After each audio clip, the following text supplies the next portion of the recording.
জন্য মাথার গাম পায়ে ফেলাইয়া গায়ের রক্ত পানি বানাইয়া না খাইয়া না ঘুমাইয়া কামাই করলাম, সকালে বের হইয়া যাইতাম, রাত 10টায় বাড়ি ফিরতাম। আহার যেই সন্তানের জন্য ঈদে নতুন জামা নতুন জুতা, কিন্তু আমি নতুন জুতাও কিনি নাই, জামাও বানাই নাই, সিরা জুতা সেলাই করে পুরান জুব্বা ধুইয়া ইস্ত্রি করে ঈদগাহে গেলাম। যেই সন্তানকে না খাইয়া মাদ্রাসায় পড়াইলাম, চাউল না কিনে কিতাব কিনার টাকা দিলাম, ভর্তি ফি দিলাম, পরীক্ষার ফি দিলাম, যেই সন্তানের খুশিতেই আমার খুশি, যেখানেই গেছি সেখানেই সন্তানের কথা ভাবছি, ওই সন্তানও দৌড়ে ঘর ছেড়ে বের হয়ে যাবে। যেই মা যেই বাবা আমার সুখ দুঃখে সব সময় পাশে, আমি অসুস্থ হয়ে গেলে মা ঘুমাইতেন না, আমার মাথার পাশে বসে সারা রাত সেবা করতে করতে কাটাইয়া দিছেন। আমি ঘুমাইয়া যাইতাম, এরপরও মা ঘুমাইতেন না। মা যায় নামাজ বিছাই আমার জন্য আল্লাহর দরবারে চোখের পানি ছেড়ে দোয়া করতেন। ওই মা বাবাও কাঁদেন, ভাই বোন কাঁদেন, বন্ধু বান্ধব কাঁদেন, আমার বিবিও কাঁদে, আমার সন্তানরাও আব্বু আব্বু বলে কাঁদে, কিন্তু মনের ভুলে একজনেও বলে না আমার বাবাকে 2টা দিন রেখে দাও। বরং কাঁদে ঠিক, একদল দৌড়ায় দোকানে কাপড়ের কাপড় আনার জন্য, আর একদল দৌড়ায় বাঁশ কেনার জন্য, আর একদল দৌড়ায় কবর খোঁড়ার জন্য, আর একদল দৌড়ায় মসজিদে খাটি আনার জন্য, আর একদল গরম পানি বসাইছে বড়ই পাতা দিয়ে, আর একদল মশারি টানাইছে। নিজের লাশ নিজে দেখবা, জবানে জিকির জারি থাকবে, জিকির যেন বন্ধ না হয়। ইবলিস ধারেও ভিড়তে দেবা না, একেবারে তুমি আল্লাহর ভিতরে ঢুকে যাইবা। ওই যে দেখা যায় মশারির মধ্যে নিয়া 2 জনে আমাকে গোসল করাইয়া 3খানা পাতলা সাদা কাপড়ের প্যাকেট বানাইছে। এই যে বিদায়, আর কেউ মনে রাখবে না। আহারে খাটের উপরে উঠাইছে, আত্মীয় স্বজন আসে আর দেখে আমার ছোট ছোট ছেলে মেয়ে আমার গালে চুমু খায়, কপালে চুমু খায়, আব্বু আব্বু বলে কাঁদে ঠিক, কিন্তু বলে না বুকে কবর দিও না। জানাজা পড়াইয়া 4 জনে কাঁধে উঠাইয়া কবরের দিকে আমাকে নিয়ে যায়। আমার ছোট ছোট ছেলে মেয়েগুলো চিৎকার দিয়া দিয়া পেছনে পেছনে দৌড়ায় আর আব্বু আব্বু বলে কাঁদে। আমার বিবি ঘরের ফ্লোরের মধ্যে গড়াগড়ি করে আর কাঁদে। আমার মা বাড়ির দরজায় গিয়া গাছের আড়ালে দাঁড়াইয়া আমার লাশ যাত্রীদের দিকে তাকাইয়া তাকাইয়া কাঁদে। ওই কবরে আমাকে রেখে মাথার মুষ্টি খুলে, পায়ের বাঁধন খুলে, বাঁশের চালি দিয়া কলা পাতা বিছাইয়া সবাই হাতের মুষ্টিতে মাটি নিয়া পড়ে, মিনহা খলাকনাকুম ওয়া ফিহা নুঈদুকুম ওয়া মিনহা নুখরিজুকুম তারাতান উখরা। কবরটা একেবারে অন্ধকার, এমন ভয়ঙ্কর অন্ধকার আর দুনিয়ার মধ্যে নাই। হে বনি আদম, আশহাদু আল্লা ইলাহা ইল্লাল্লাহ, সাক্ষী দাও আল্লাহ ছাড়া কোনো মাবুদ নাই। ওয়াহদাহু, আল্লাহ কয়জন? লা শারীকা লাহু, আল্লাহর সঙ্গে কোনো শরীক নাই। আল্লাহুস সামাদ, আল্লাহ বেনিয়াজ বেপরোয়া। আল্লাহ মুখাপেক্ষী, আল্লাহ কারো কাছে ঠেকা নন।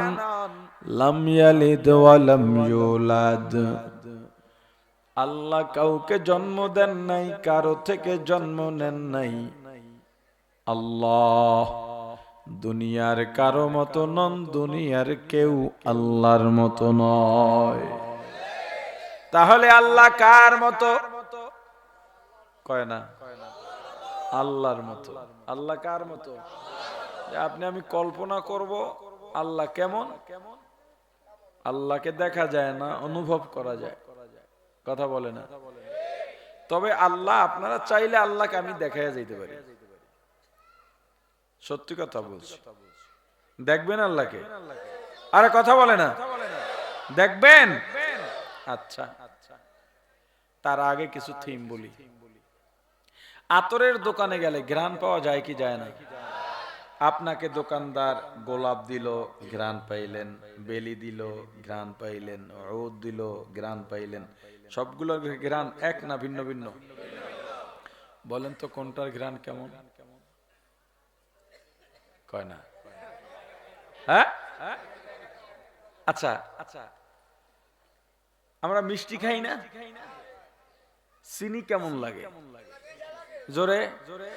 রসমালাই, আমিত্তি, বাতাসা, রস, এই সব মিষ্টি স্বাদ এক না ভিন্ন ভিন্ন? কোনটা স্বাদ কেমন বলেন তো? হ্যাঁ, গরম লাগে না? শীত লাগে না? বলেন তো শীত কেমন আর গরম কেমন?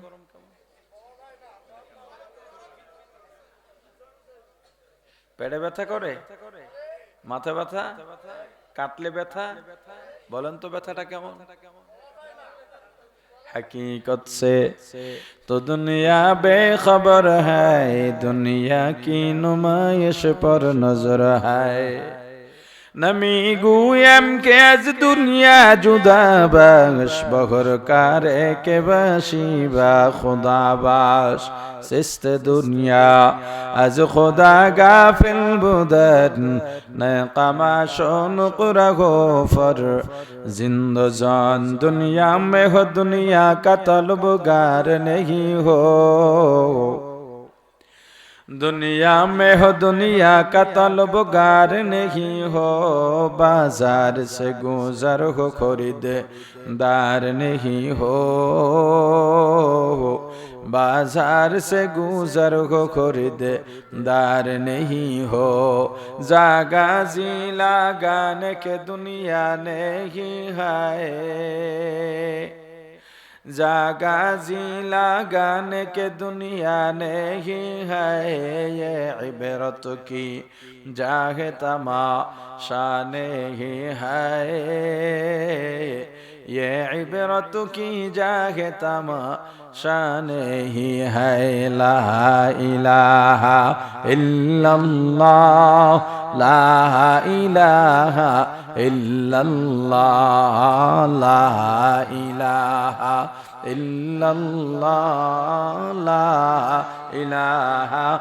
আতরের ঘ্রাণ পাই, নিজে বুঝি এইটা গোলাপ, এটা বেলি, এটা উদ, এটা জান্নাতুল ফিরদাউস। নিজে বুঝি কিন্তু কাউকে ঘ্রাণ বুঝাইতে পারি না।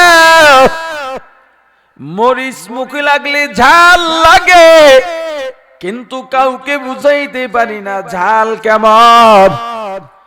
আর একজনের মুখে মরিচ লাগলেও ঝাল লাগে, কিন্তু আমি জাল যেটাকে বলি তিনি সেই স্বাদকে জাল বলে কিনা তাও তো জানি না। জাল আমার মুখে কেমন লাগে, অন্যের মুখে জাল এমন লাগে কিনা তাও জানি না। আল্লাহ বলেন, বান্দা আমি তোমার একদম কাছে, আমি আল্লাহ এত নিকটে।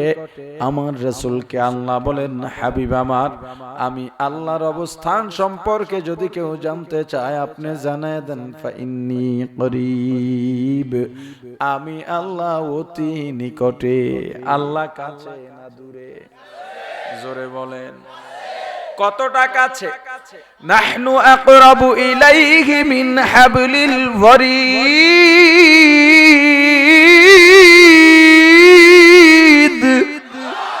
বান্দা তোমার ঘরের শারক যেখানে তার চাইতেও আমি আল্লাহ তোমার নিকটে।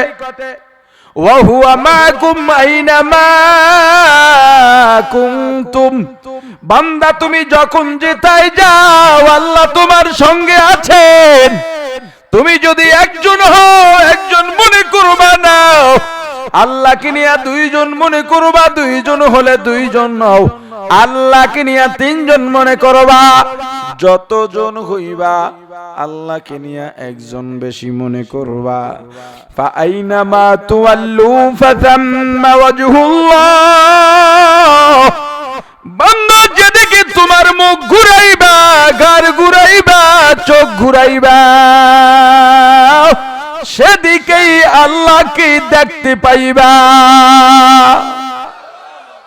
দুনিয়ায় আল্লাহকে দেখা যায়নি, আরে যায়। আন তা'বুদাল্লাহ কাআন্নাকা তারাহ। যদি দেখা না যাইতো হযরত জিবরাইল আমার রাসূলকে বলতেন না, যখন আপনি ইবাদত করবেন মনে করবেন আপনি আল্লাহকে দেখতেছেন। দেখা শর্ত নয়। ফাইল্লাম তাকুন তারাহ, যদি আল্লাহকে না দেখতে পান ফাইন্নাহু ইয়ারাক, আপনাকে আল্লাহ দেখতেছেন। সবাই আল্লাহকে দেখে না, আজকে আমি আল্লাহকে দেখায়া যাই। তার আগে এমন একজন সন্তান দরকার যার বাবা এখানে আছে কিন্তু আমি চিনি না।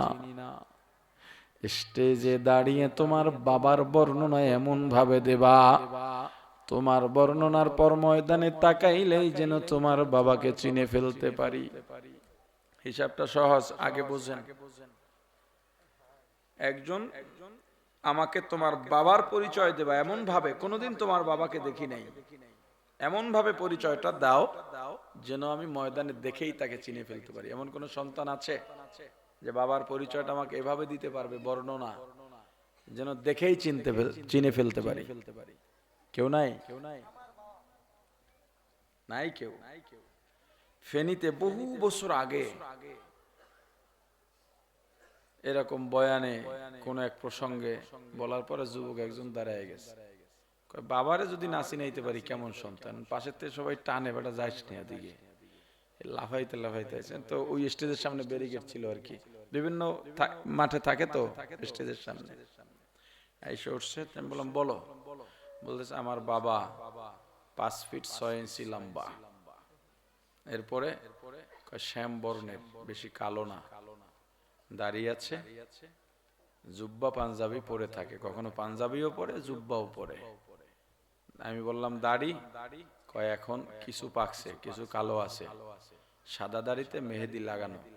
তা আমি বললাম এরকম তো অনেকজন এখানে আছে, সবাই তোমার বাপ নাকি? পরে কানে বুঝে গেছে, হুজুর ক্ষমা চাই। যেই বাবাকে দৈনিক সন্তান 1000 বার দেখে, কতবার দেখে, কত নজর বাবার চেহারার দিকে যায় হিসাব নাই। বাবা সামনে নাই, চক্ষু বন্ধ করলেই হৃদয় স্পটে বাবার চেহারা ভেসে ওঠে। এতবার বাবাকে দেখার পর যেই বাবার বর্ণনা তুমি দিতে পারো না, কিন্তু তোমার হৃদয় স্পটে তোমার বাবার চেহারা ভাসে, তুমি চক্ষু বন্ধ করলেই তোমার বাবাকে দেখতে পাও। মানুষ দেখে চক্ষু খোলা অবস্থায় না বন্ধ অবস্থায়? কথা কয় না? কি এক আজীব, খোলা অবস্থায় দেখে কিন্তু বাবা সামনে নাই, এরে চোখ বন্ধ করলে দেখে। কথা কয় না?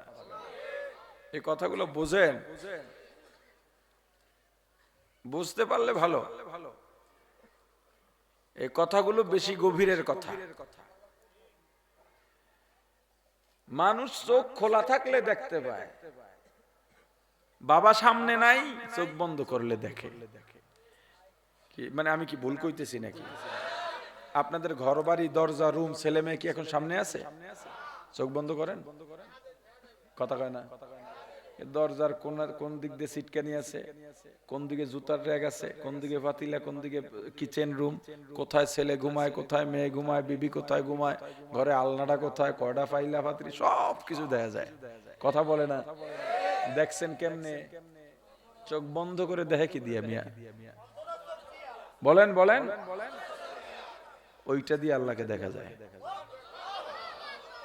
আল্লাহ বলেন ফাইনামা তুওয়াল্লু ফাতাম্মা ওয়াজহুল্লাহ, যেদিকে তাকাইবা আল্লাহকে দেখতে পাইবা।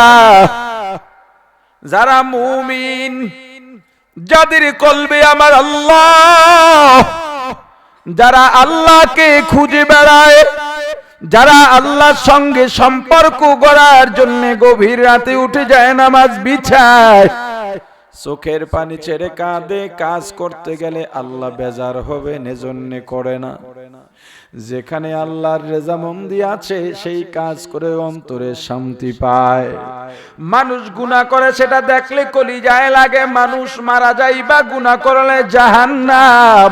তুমি মুসলমান হইয়া কেমনে গুনাহ করো এই চিন্তায় কষ্ট পায়। বান্দা যেখানেই যায় আমার আল্লাহকে খোঁজে, একজন দিনদার মানুষ পাইলেই কলিজাটা বড় হয়ে যায়, লোকটার জন্য দোয়া করে, বন্ধুত্ব হয়ে যায়।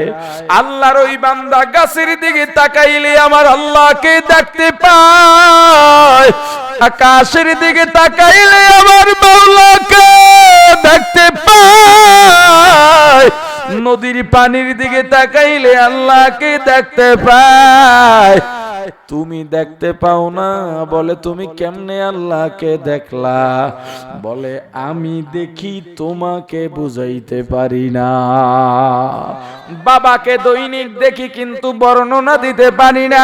মুমিন যখন গাছের দিকে তাকায়, সাধারণ একটা কুমড়া গাছ, কুমড়ার একটা আটি, ওই আটিটা যদি মাটির মধ্যে রোপণ করা হয়, এই রোপণ করতে ইঞ্জিনিয়ার লাগে না, ডাক্তার লাগে না, বিজ্ঞানী লাগে না।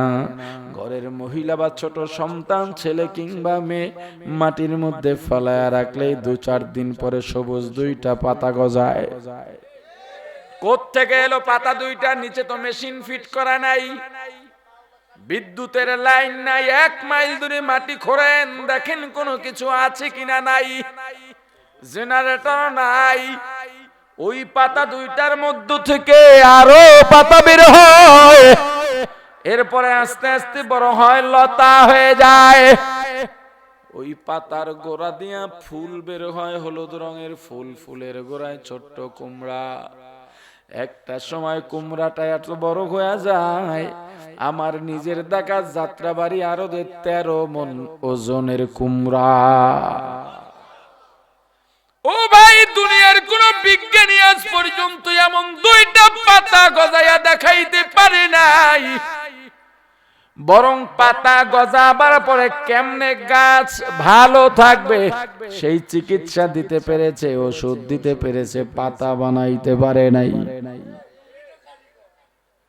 এই চিকন একটা লতা টুকরা টুকরা করে কাটবেন, লতার মধ্যে কুমড়া নাই, কুমড়ার আটিও নাই, শাকও নাই, ফুলও নাই। মাটির ভিতরে যাবেন, সেখানেও কিছু নাই, বরং চিকন কিছু লতা শিকড় জমিনের উপরই ভাগে ছড়ায় ছিটে আছে। ছোট বাচ্চারা টান দিলেও গাছের মূল সহ উঠে আসে। এমন একটা লতার মধ্য দিয়া এত বড় কুমড়া, কুমড়ার স্বাদ একরকম, কুমড়ার ছিলকা যদি আলাদা ভাজি করেন আর এক মজা। ওই যে ফুলগুলো আছে, ফুলগুলো যদি আবার চিংড়ি মাছ দিয়া ভাজি করেন, ওটার আর এক মজা, ডাটায় এক মজা, শাকের মধ্যে আর এক মজা। কুমড়ার আটিগুলা শুকাইয়া টালবেন, ওটা খাওয়ার মধ্যে আর এক মজা। দুনিয়ার কোন বিজ্ঞানী আজ পর্যন্ত দাবি করে নাই এটা আমাদের গবেষণার ফল, কিন্তু আমার আল্লাহ বলছেন এগুলো আমার দান, তোমাদের জন্য নেয়ামত। ওয়া ইন তাউদ্দু নি'মাতাল্লাহ লা তুহসুহা, এত নেয়ামত দান করেছি গণনা করে শেষ করতে পারবা না। দুনিয়ার কোন জ্ঞানী বিজ্ঞানী বলে নাই এটা আমরা গবেষণার মাধ্যমে উদ্ভাবন করেছি বলছে নাকি? তাহলে এর পিছনে একজন আছেন না নাই? আরো জোরে বলেন তিনি কে? আরো জোরে বলেন তিনি কে? আল্লাহর মায়া মোহাব্বত ভালোবাসা অন্তরের মধ্যে ঢুকাও নাই, আল্লাহকে তোমার খুঁজতেও মনে চায় না। নামাজে দাঁড়াইলে জন্যে নামাজ ভালো লাগে না, দুনিয়ার সব বাজে বাজে খেয়াল নামাজের মধ্যে। সামনে রমজান মাস, রোজা রেখেও কত মানুষ গুনাহ করে, মিথ্যা বলে, দিনের বেলা হোটেল রেস্তোরাঁ খোলা রাখে, জিকিরে বসলেও মন ভালো লাগে না, নামাজে দাঁড়াইলেও মন ভালো লাগে না। রমজান মাসেও শুদ্ধ হইতে পারি না, কারণ আল্লাহকে চিনি নাই। আল্লাহর সঙ্গে আমার সম্পর্ক খারাপ, আল্লাহর সঙ্গে আমার মায়া নাই, ভালোবাসা নাই। আল্লাহর সঙ্গে যদি সম্পর্কটা গড়তে পারতাম, নিজের গুনার জন্য অনুতপ্ত হইয়া আমার আল্লাহর দরবারে চোখের পানি ছেড়ে কাঁদতে পারতাম। চোখের পানি ছেড়ে গুনার জন্য অনুতপ্ত হয়ে চোখের পানি ছেড়ে কান্নার মধ্যে এত মজা, এত মজা, এত মজা, এত মজা দুনিয়ার কোনো কিছুতে নাই।